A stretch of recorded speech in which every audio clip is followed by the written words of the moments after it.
भगवान सूर्य की प्रतिमा के अधिवासन और प्रतिष्ठा का विधान तथा फल।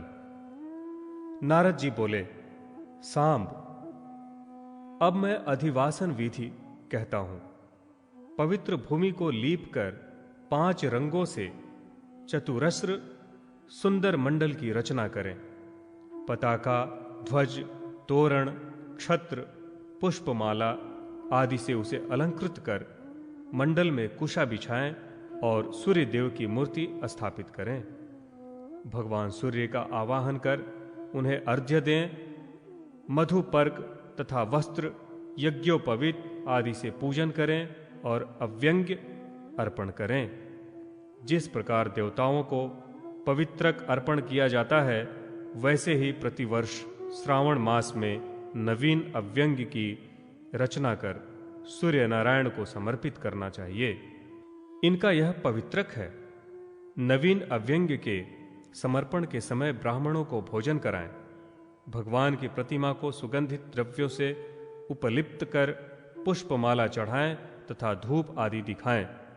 नमः शंभवाय इस मंत्र से भगवान की प्रतिमा को शैया के ऊपर शयन कराएं। संपूर्ण कामनाओं की पूर्ति के लिए इस प्रकार 5 दिन, 3 दिन अथवा एक ही रात्रि प्रतिमा का अधिवासन करें। देवालय के ईशान कोण में उत्तम स्थान के मध्य में कुशा बिछाकर वहां शुक्ल वस्त्रों से सुसज्जित शैया रखें। शैया का सिरहाना पूर्व मुख रखा जाए। उसी शैया पर भगवान सूर्य की प्रतिमा को शयन कराएं। उनके दाहिने भाग में निभुक्षा, वाम भाग में राज्ञे और चरणों के समीप दंडनायक तथा पिंगल को स्थापित करें। उस रात्रि में सूर्य नारायण के समीप जागरण करें।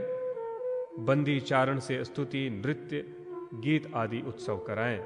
प्रभात होते ही ऋग्वेद के विधान से प्रतिमा का उद्बोधन करें और स्वस्ति वाचन पूर्वक भगवान की पूजा कर ब्राह्मण तथा भोजकों को हविष्ययान भोजन कराएं तथा उन्हें दक्षिणा देकर प्रसन्न करें।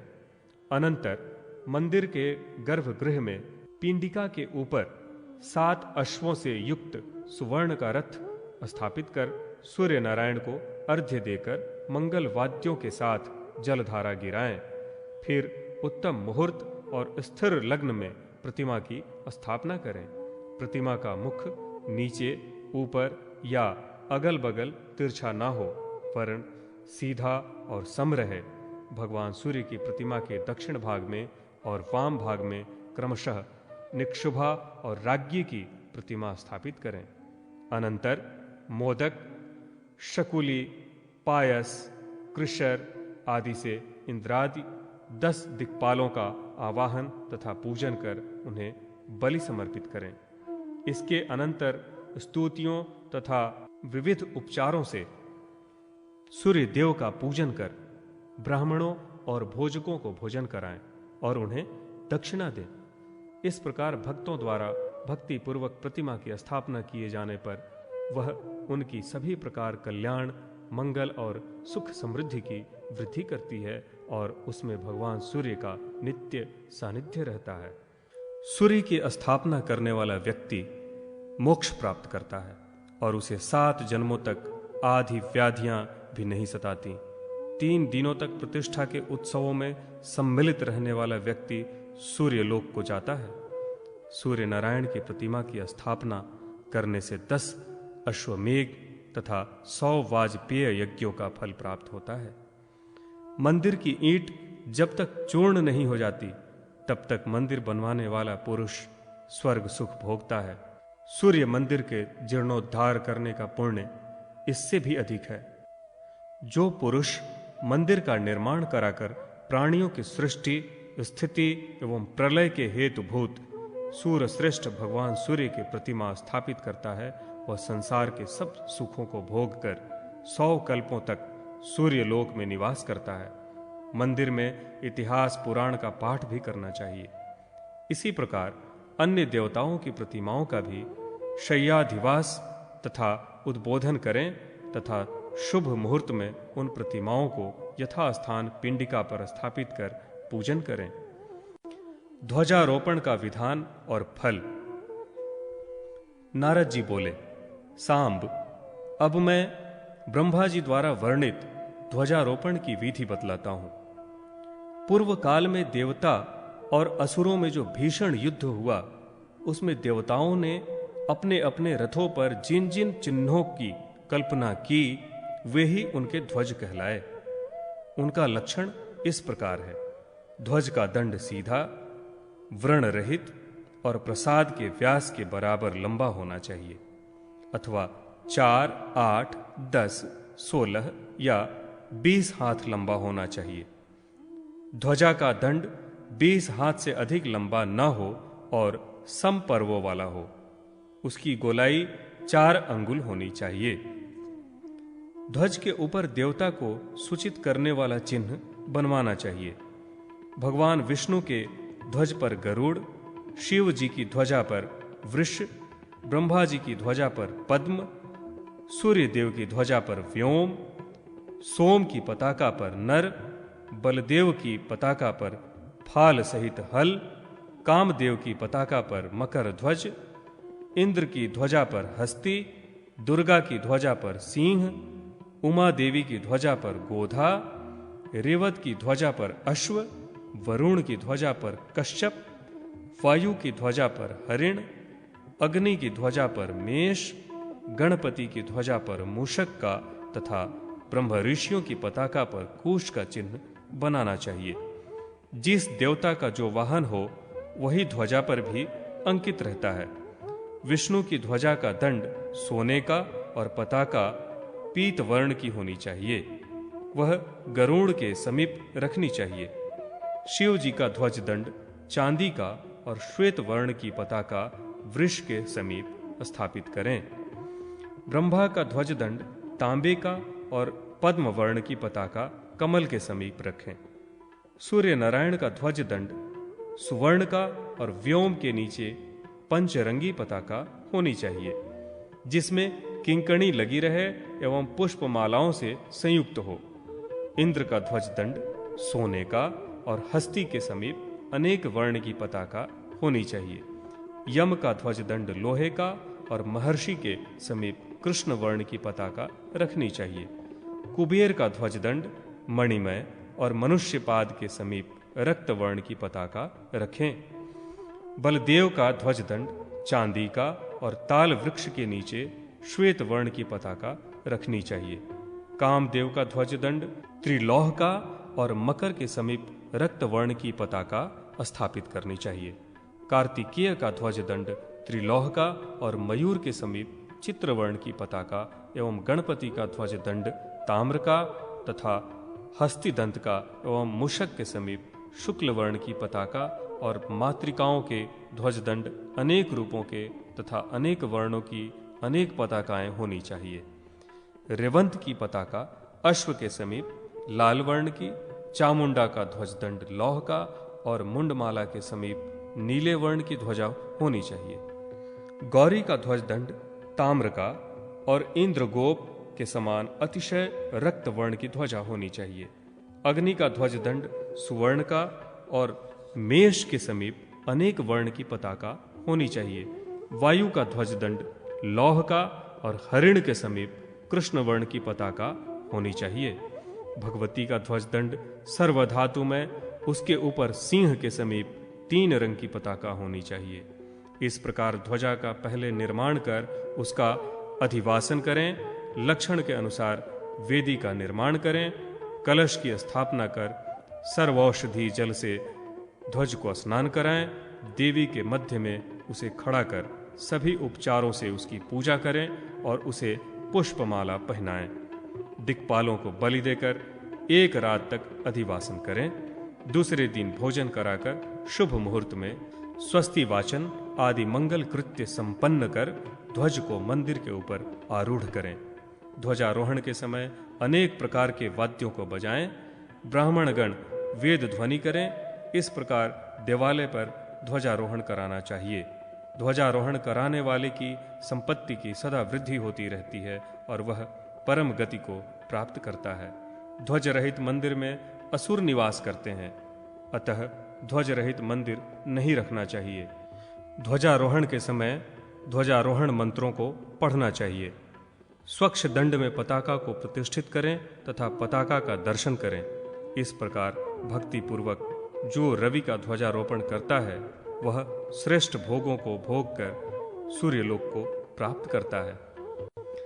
सांबोपाख्यान में मगों का वर्णन। सांब ने कहा, नारद जी, आपकी कृपा से मुझे सूर्य भगवान का प्रत्यक्ष दर्शन प्राप्त हुआ, उत्तम रूप भी प्राप्त हुआ, किंतु मेरा मन चिंता से आकुल है। इस मूर्ति का पूजन और रक्षण कौन करेगा? इसे आप बताने की कृपा करें। नारद जी बोले, सांब, इस कार्य को कोई भी ब्राह्मण स्वीकार नहीं करेगा, क्योंकि देव पूजा अर्थात देवधन से अपना निर्वाह करने वाले ब्राह्मण देवलक कहे जाते हैं। जो लोग लोभवश देवधन और ब्राह्मण धन को ग्रहण करते हैं वे नरक में जाते हैं। अतः कोई भी ब्राह्मण देवता का पूजक नहीं बनना चाहता। तुम भगवान सूर्य की शरण में जाओ और उन्हीं से पूछो कि कौन उनका विधि विधान से पूजन करेगा, अथवा राजा उग्रसेन के पुरोहित से कहो, संभव है कि वे इस कार्य को स्वीकार कर लें। नारद जी की इस बात को सुनकर जाम्बवती पुत्र सांब उग्रसेन के पुरोहित गौरमुख के पास गए और उन्होंने उन्हें सादर प्रणाम कर कहा, महाराज, मैंने सूर्य भगवान का एक विशाल मंदिर बनवाया है। उसमें समस्त परिवार तथा परिक्षदों एवं पत्नियों सहित उनकी प्रतिमा स्थापित की है और अपने नाम से वहां एक नगर भी बसाया है। आपसे मेरा यह विनम्र निवेदन है कि आप उन्हें ग्रहण करें।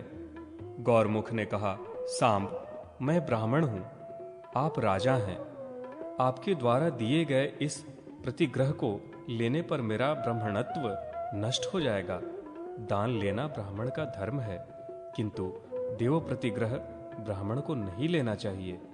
आप यह दान किसी मग को दे दें, वही सूर्यदेव की पूजा का अधिकारी है। सांब ने पूछा, महाराज, मग कौन है? कहाँ रहते हैं? किसके पुत्र हैं? इनका क्या आचार है? आप कृपा कर बताएं। गौरमुख बोले, मग भगवान सूर्य तथा निक्षुभा के पुत्र हैं।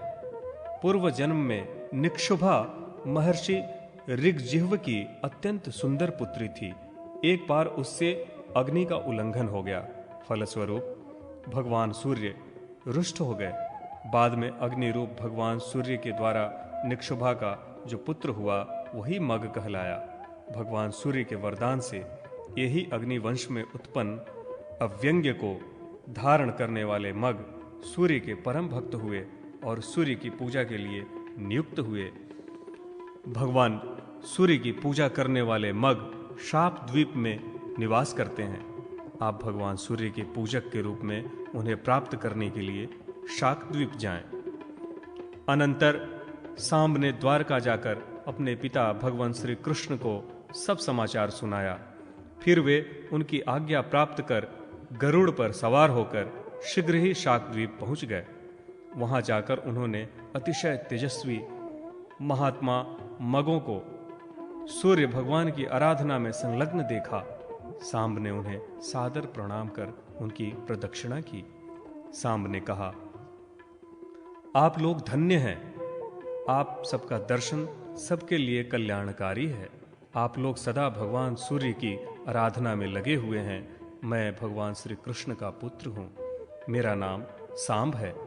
मैंने चंद्रभागा नदी के तट पर सूर्य देव की मूर्ति की स्थापना की है। उनकी आज्ञा के अनुसार उनकी विधिवत आराधना के निमित्त शाक द्वीप से जम्बू द्वीप में ले जाने के लिए मैं आपकी सेवा में उपस्थित हुआ हूँ। मेरी सविनय प्रार्थना है कि आप लोग कृपा कर जम्बू द्वीप में पधारें और भगवान सूर्य की पूजा करें। मगों ने कहा, सांब, इस बात की जानकारी भगवान सूर्य ने हमें पहले ही दे दी है। यह सुनकर सांब बहुत प्रसन्न हुए और गरुड़ पर उन्हें बिठाकर वहां से मित्रवन मूल स्थान मुल्तान ले आए। भगवान मगों को वहां उपस्थित देखकर बहुत प्रसन्न हुए और सांब से बोले, सांब, अब तुम चिंता छोड़ दो, ये मग मेरी विधिवत पूजा संपन्न करेंगे। इस प्रकार सांब ने शाकद्वीप से अव्यंग्य धारण करने वाले मगों को लाकर धन धान्य से परिपूर्ण इस सांबपुर को उन्हें समर्पित कर दिया। वे सब भगवान सूर्य की सेवा में तत्पर हो गए और सांब भी सूर्य देव एवं मगों को प्रणाम कर आनंद चित्त से द्वारका लौट आए। अव्यंग्य का लक्षण और उसका महात्म्य। एक बार सांब ने महर्षि व्यास से मगों द्वारा धारण किए जाने वाले अव्यंग के विषय में जिज्ञासा की। व्यास जी ने कहा, सांब, मैं तुम्हें अव्यंग के विषय में बताता हूं, सुनो। देवता, ऋषि, नाग, गंधर्व, अप्सरा, यक्ष और राक्षस ऋतु क्रम से भगवान सूर्य के रथ के साथ रहते हैं। यह रथ वासुकी नामक नाग से बंधा रहता है। किसी समय वासुकी नाग का कंचुक उतरकर गिर पड़ा। नागराज वासुकी के शरीर से उत्पन्न उस निर्मोक को भगवान सूर्य ने सुवर्ण और रत्नों से अलंकृत कर अपने मध्य भाग में धारण कर लिया। इसलिए भगवान सूर्य के भक्त अपने देव की प्रसन्नता के लिए अव्यंग धारण करते हैं। उसके धारण करने से भोजक पवित्र हो जाते हैं और उस पर सूर्य भगवान का अनुग्रह भी होता है। इस अव्यंग को सर्प के केंचुल की तरह मध्य में पोला अर्थात खाली रखना चाहिए।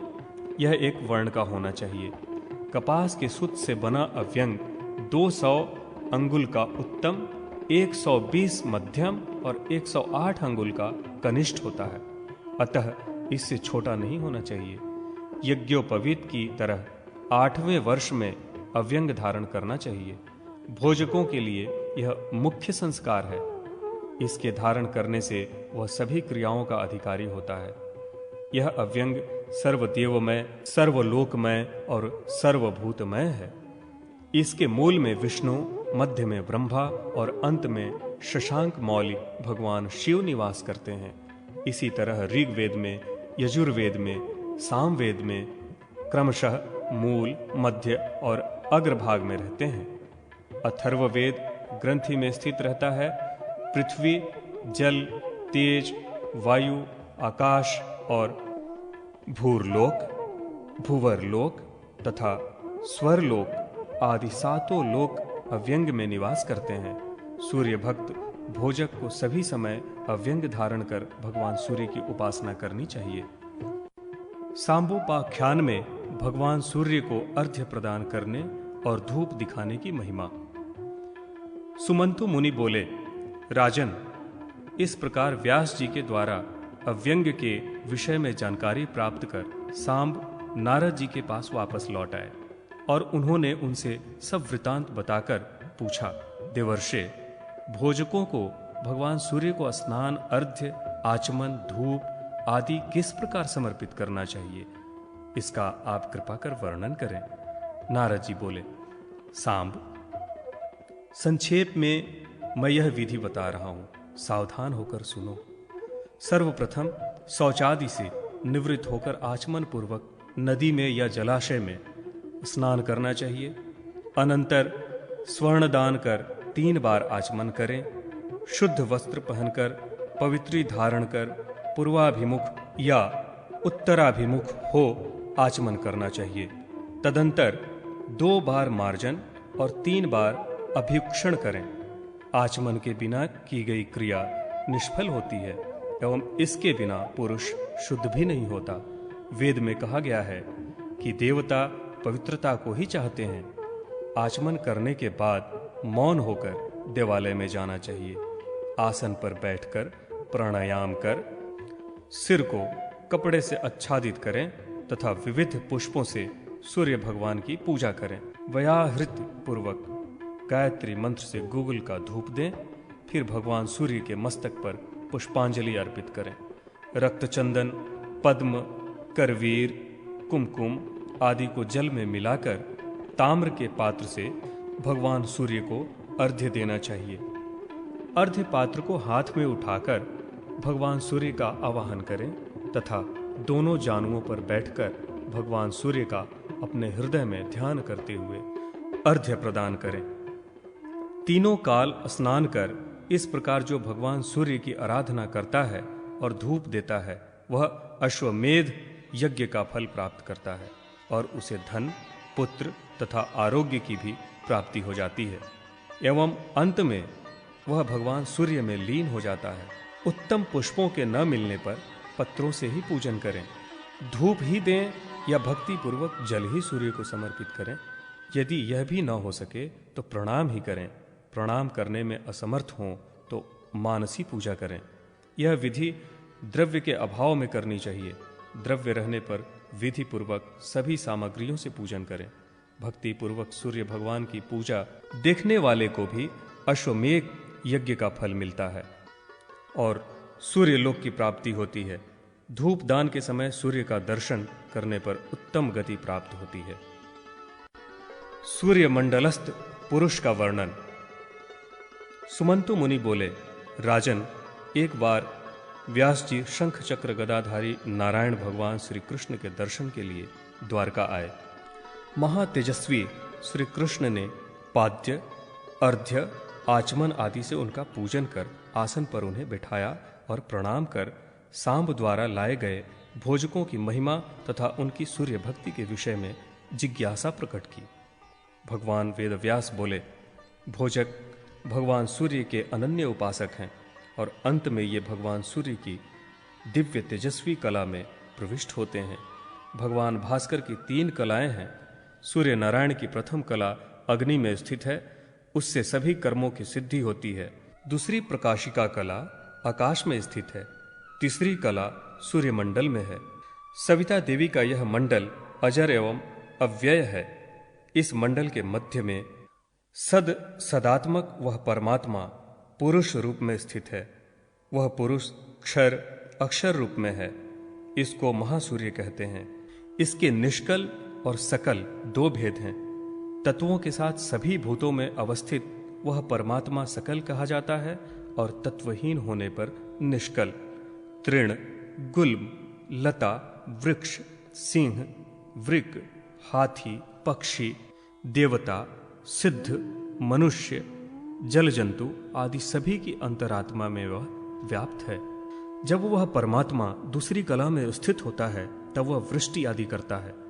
तीसरी तेजस कला में स्थित होकर अपने भक्तों को मोक्ष देता है।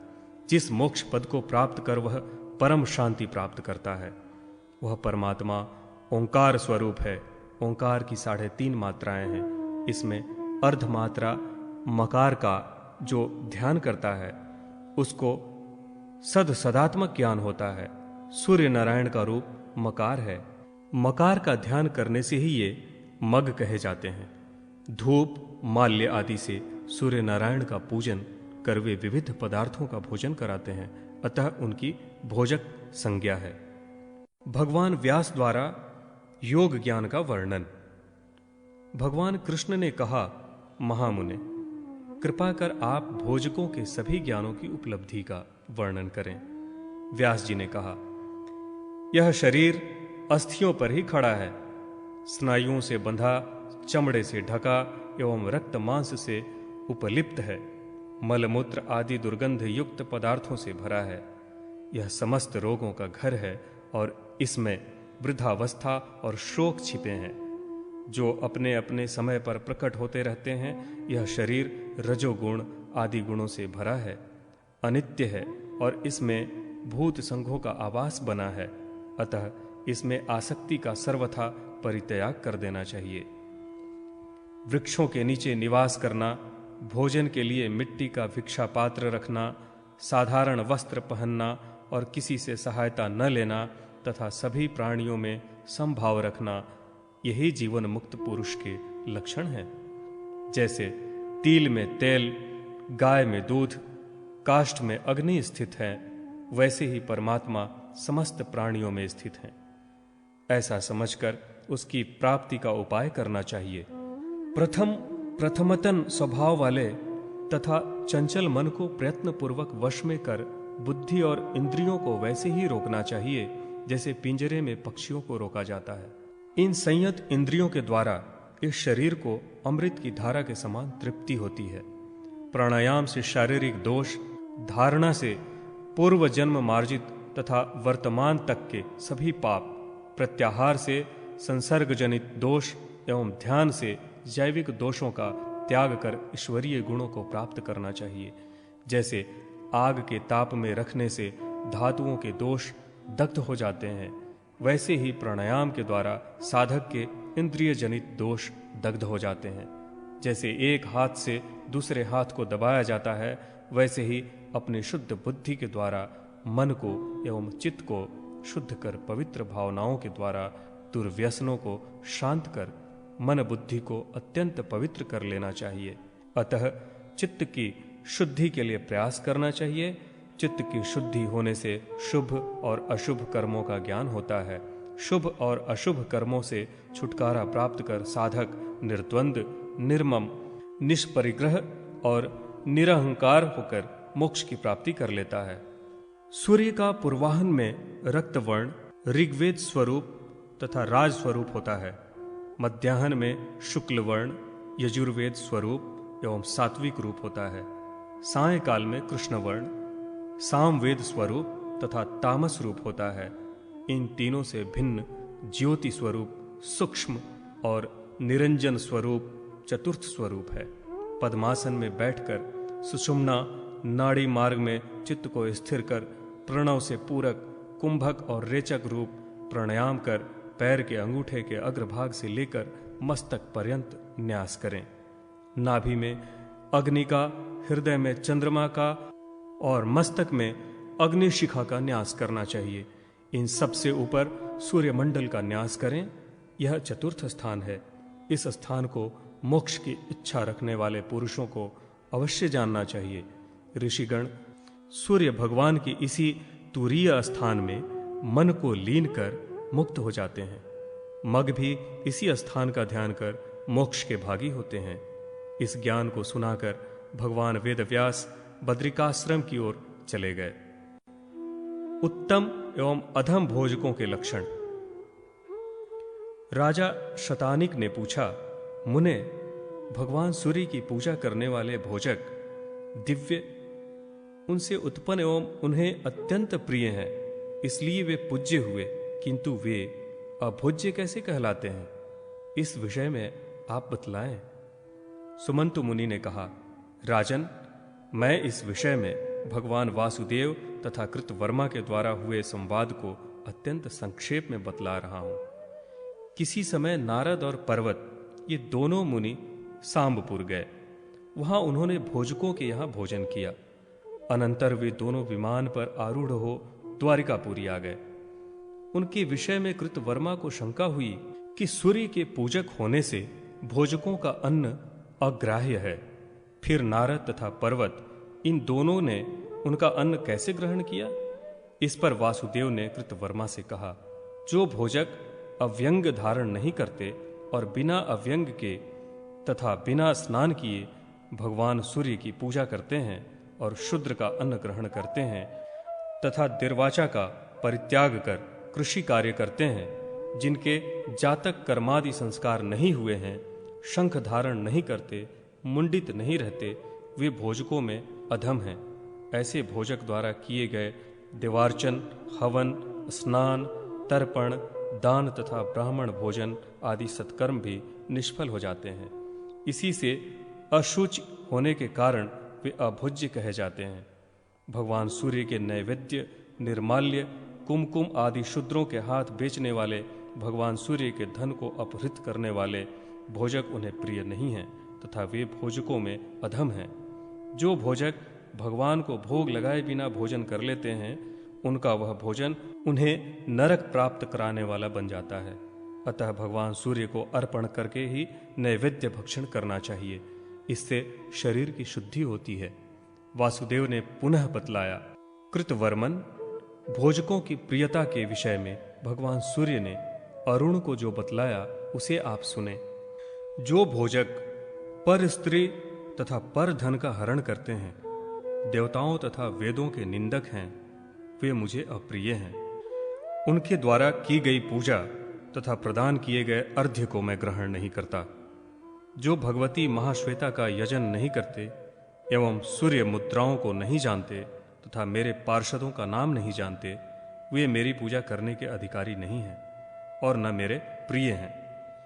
इसके विपरीत देव, द्विज, मनुष्य, पितरों की पूजा करने वाले, मुंडित सिर वाले, अव्यंग धारण करने वाले, शंख ध्वनि करने वाले, क्रोध रहित, तीनों काल में स्नान एवं पूजन करने वाले भोजक मुझे अत्यंत प्रिय हैं एवं मेरे पूजन के अधिकारी हैं। जो रविवार के दिन षष्ठी तिथि पड़ने पर नक्त व्रत तथा सप्तमी एवं संक्रांति में उपवास करते हैं एवं मुझ में विशेष भक्ति रखते हैं, मेरे भक्त ब्राह्मणों की पूजा करते हैं तथा देव, ऋषि, पितर, अतिथि और भूत यज्ञ इन पांचों का अनुष्ठान करते हैं, एक भुक्त होकर सूर्य पूजा करते हैं तथा सामवंत सरिग, पार्वण, एकोदष्ट आदि श्राद्ध संपन्न करते हैं और उन तिथियों में दान देते हैं, वे भोजक मुझे अत्यंत प्रिय हैं। तथा जो भोजक माघ मास की सप्तमी को करवीर पुष्प, रक्त चंदन, मोदक का नैवेद्य, गुगुल, धूप, दूध, शंखादि वाद्य ध्वनि, पताका तथा क्षत्रादि से मेरी पूजा करते हैं, घृत की आहुति देकर हवन करते हैं तथा पुराणवाचक ब्राह्मणों की पूजा करते हैं, वे मुझे प्रिय हैं। इतना कहकर भगवान सूर्य सुमेरु गिरि की ओर बढ़ गए। सुमंत मुनि बोले, राजन, अधिक कहने से क्या लाभ, क्योंकि जैसे वेद में श्रेष्ठ अन्य कोई शास्त्र नहीं, गंगा के समान कोई नदी नहीं, अश्वमेध के समान कोई यज्ञ नहीं, पुत्र प्राप्ति के समान कोई सुख नहीं, माता के समान कोई आश्रय नहीं और भगवान सूर्य के समान कोई देवता नहीं, वैसे ही भोजकों के समान भगवान सूर्य के अन्य कोई प्रिय नहीं है। भगवान सूर्य के कलात्मक चक्र का वर्णन। सुमंतु मुनि बोले, राजन, एक बार महातेजस्वी सांब ने अपने पिता भगवान श्री कृष्ण के हाथ में ज्वाला मालाओं से प्रदीप्त सुदर्शन चक्र को देखकर पूछा, देव, आपके हाथ में यह सूर्य के समान चक्र दिखलाई दे रहा है, यह आपको कैसे प्राप्त हुआ तथा भगवान सूर्य के चक्र को कमल की उपमा कैसे दी गई है, इसे आप बताएं। भगवान श्री कृष्ण बोले, महाबाहो, तुमने अच्छी बात पूछी है, इसे मैं संक्षेप में बतला रहा हूं। मैंने अत्यंत श्रद्धापूर्वक दिव्य 1000 वर्षों तक भगवान सूर्य की आराधना कर इस चक्र को प्राप्त किया है। भगवान भास्कर आकाश में विचरण करते रहते हैं, जिनके रथ चक्र के नाभि मंडल में चंद्र आदि ग्रह अवस्थित हैं। अरों में 12 आदित्य बतलाए गए हैं। पृथ्वी आदि तत्व मार्ग में पड़ने वाले तत्व हैं। इन तत्वों से यह कलात्मक चक्र व्याप्त है। भगवान सूर्य ने अपने इस चक्र के समान ही दूसरा चक्र मुझे प्रदान किया है। इस कमल स्वरूप चक्र के षटदल ही 6 ऋतुएं हैं। कमल के मध्यम में जो पुरुष अधिष्ठ है वही भगवान सूर्य हैं, जो भूत, भविष्य तथा वर्तमान 3 काल कहे गए हैं। वे चक्र की 3 नाभियां हैं, 12 महीने, अरे तथा पक्ष परिधियां हैं। नेमियां दक्षिणायन तथा उत्तरायण 2 अयन हैं। नक्षत्र, ग्रह तथा योग आदि भी इसी चक्र में अवस्थित हैं। स्थूल और सूक्ष्म के भेद से यह चक्र सर्वत्र व्याप्त है। दुष्टों का दमन करने के लिए मैंने इस चक्र को आराधना के द्वारा भगवान सूर्य से प्राप्त किया है। इसलिए ग्रहों और तत्वों से समन्वित इस चक्र की मैं निरंतर पूजा करता रहता हूँ। जो चक्र में स्थित भगवान सूर्य की भक्ति पूर्वक पूजा करता है वह तेज में भगवान सूर्य के समान हो जाता है। सप्तमी को जो भगवान सूर्य का चक्र अंकित कर उनकी रक्त चंदन, करवीर, पुष्प, कुमकुम, रक्त कमल, धूप, दीप, नैवेद्य, चामर, क्षत्र एवं फल आदि से पूजा करता है तथा विविध नैवेद्यों का भोग लगाता है, पुण्य कथाओं का श्रवण करता है, वह अपनी संपूर्ण कामनाओं को प्राप्त कर लेता है। इसी प्रकार जो संक्रांति तथा ग्रहण आदि में चक्र की पूजा करता है उसके ऊपर सभी ग्रह प्रसन्न हो जाते हैं। वह संपूर्ण रोगों और दुखों से रहित हो जाता है तथा समस्त ऐश्वर्यों से युक्त होकर चिरंजीवी होता है। सूर्य चक्र का निर्माण और सूर्य दीक्षा की विधि। सांब ने पूछा, भगवान सूर्य के चक्र का और उसमें स्थित पद्म का कितने विस्तार में किस प्रकार निर्माण करना चाहिए तथा नेमि, अर और नाभि का विभाग किस प्रकार करना चाहिए? भगवान श्री कृष्ण बोले, सांब, चक्र 64 अंगुल का और नेमि 8 अंगुल की बनानी चाहिए। नाभि का विस्तार भी 8 अंगुल का होना चाहिए और पद्म नाभि का 3 गुना अर्थात 24 अंगुल का होना चाहिए। कमल में नाभि, कर्णिका और केसर भी बनाने चाहिए। नाभि से कमल की ऊंचाई अधिक होनी चाहिए। वहीं पर द्वार के कोण में कमल पुष्प के मुख की कल्पना करनी चाहिए। ब्रह्मा, विष्णु, शिव और इंद्र के लिए 4 द्वारों की कल्पना करनी चाहिए। द्वारों को बनाने के पश्चात ब्रह्मा आदि देवताओं का उनके नाम मंत्रों से भक्तिपूर्वक आवाहन कर पूजन करना चाहिए। अर्क मंडल की पूजा के लिए इस यज्ञ क्रिया के अनुरूप दीक्षित होना चाहिए। भगवान सूर्य ने इसे मुझसे पूर्व काल में कहा था। सांब ने पूछा, भगवान, सूर्य चक्र यज्ञ के लिए देवताओं ने किन मंत्रों को कहा है तथा यज्ञ के स्वरूप और क्रम को भी आप बताने की कृपा करें।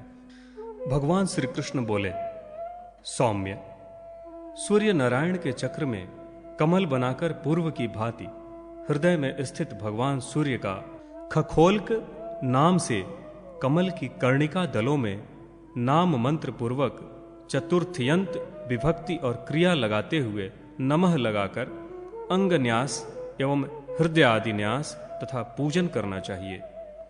हवन करते समय नाम के अंत में स्वाहा शब्द का प्रयोग करना चाहिए। यथा ओम खखोल्काय स्वाहा, ओम खखोल्काय विद्महे दिवाकराय धीमहि तन्नः सूर्यः प्रचोदयात्। इन 24 अक्षरों वाली सूर्य गायत्री का जप सभी कर्मों में करना चाहिए, अन्यथा कर्मों का फल प्राप्त नहीं होता। यह सूर्य गायत्री ब्रह्म गोत्र वाली सर्व तत्वमयी तथा परम पवित्र है एवं भगवान सूर्य को अत्यंत प्रिय है। इसलिए प्रयत्न पूर्वक मंत्र के ज्ञान और कर्म की विधि को जानना चाहिए। इससे अभिष्ट मनोरथ सिद्ध होता है। सांब ने पूछा, भगवान, आदित्य मंडल में किसकी किस कार्य के लिए और कैसी दीक्षा होनी चाहिए, इसे बताएं। भगवान श्री कृष्ण बोले, ब्राह्मण, क्षत्रिय, वैश्य और कुलीन शूद्र, पुरुष अथवा स्त्री भी सूर्य मंडल में दीक्षा के अधिकारी हैं। सूर्य शास्त्र के जानने वाले सत्यवादी, शुचि, वेदवेत्ता ब्राह्मण को गुरु बनाना चाहिए और भक्ति पूर्वक उन्हें प्रणाम करना चाहिए। षष्ठी तिथि में पूर्वोक्त विधि के अनुसार अग्नि स्थापन कर विधि पूर्वक सूर्य तथा अग्नि की पूजा करके हवन करना चाहिए। तदंतर गुरु पवित्र शिष्यों को कुशों और अक्षतों के द्वारा उसके प्रत्येक अंग में सूर्य की भावना कर उसका स्पर्श करें। शिष्य वस्त्रादि से अलंकृत होकर पुष्प, अक्षत, गंध आदि से भगवान सूर्य की पूजा करें तथा बलि भी दें। आदित्य, वरुण, अग्नि आदि का अपने हृदय में ध्यान करें। घी, गुड़, दधी, दूध, चावल आदि रखकर 3 बार जल से अग्नि को सिंचित कर अग्नि में पुनः हवन करें। उसके बाद गुरु शिष्टाचार स्वरूप शिष्य को दातून दें। वह दातून दूध वाले वृक्ष का हो और उसकी लंबाई 12 अंगुल होनी चाहिए। दातून करने के पश्चात उसे पूर्व दिशा में फेंक देना चाहिए। उस दिशा में देखे नहीं। पूर्व, पश्चिम और ईशान कोण की ओर मुख करके दातून करना शुभ होता है और अन्य दिशाओं में दातून करना अशुभ माना गया है। निंदित दिशा में दंत धावन से जो दोष लगता है उसकी शांति के लिए पूजन अर्चन करना चाहिए। पुनः गुरु शिष्य के अंगों का स्पर्श करें। सूर्य गायत्री का जप पूर्वक उसकी आंखों का स्पर्श करे। इंद्रिय संयम के लिए शिष्य से संकल्प कराएं। तदंतर आशीर्वाद देकर उसे शयन करने की आज्ञा दें। दूसरे दिन आचमन कर सूर्य को प्रातःकाल नमस्कार कर अग्नि स्थापन करें और हवन करें। स्वप्न में कोई शुभ संवाद सुने अथवा दिन में यदि कोई अशुभ लक्षण दिखाई पड़े तो सूर्य नारायण को 100 आहुति दें।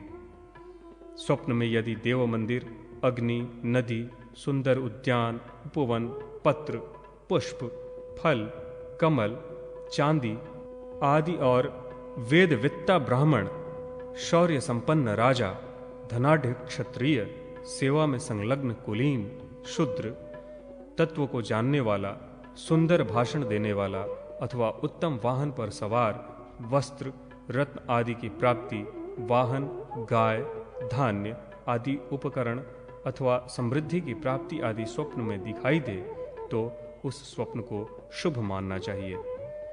शुभ कर्म दिखाई पड़े तो सब कार्य शुभ ही होते हैं। अनिष्ट कारक स्वप्न दिखाई पड़ने पर सप्तमी को सूर्य चक्र लिखकर सूर्य देव की पूजा करनी चाहिए। ब्राह्मणों तथा गुरु को संतुष्ट करना चाहिए। आदित्य मंडल पवित्र और सभी को मुक्ति प्रदान करने वाला है, इसलिए अपने मन में ही आदित्य मंडल का ध्यान कर 100 आहुति देनी चाहिए। इस क्रम से दीक्षा विधि और मंत्र का अनुसरण करते हुए आदित्य मंडल पर पुष्पांजलि प्रदान करें। इससे व्यक्ति के कुल का उद्धार हो जाता है। सूर्य प्रोक्तः पुराण आदि का श्रवण करना चाहिए। पूजन के बाद विसर्जन करें। सूर्य का दर्शन करने के पश्चात ही भोजन करना चाहिए। प्रतिमा की छाया का और न ही ग्रह नक्षत्र योग और तिथि का उल्लंघन करना चाहिए। सूर्य अयन, ऋतु, पक्ष, दिन, काल, संवत्सर आदि सभी के अधिपति हैं और वे सभी के पूज्य तथा नमस्कार करने योग्य हैं। सूर्य की स्तुति, वंदना और पूजा सदा करनी चाहिए। मन, वाणी और कर्म से देवताओं की निंदा का परित्याग करना चाहिए। हाथ पांव धोकर सभी प्रकार के शोक को त्याग शुद्ध अंतःकरण से सूर्य को नमस्कार करना चाहिए। इस प्रकार संक्षेप से मैंने सूर्य की दीक्षा की विधि को कहा है, जो सुख भोग और मुक्ति को प्रदान करने वाली है।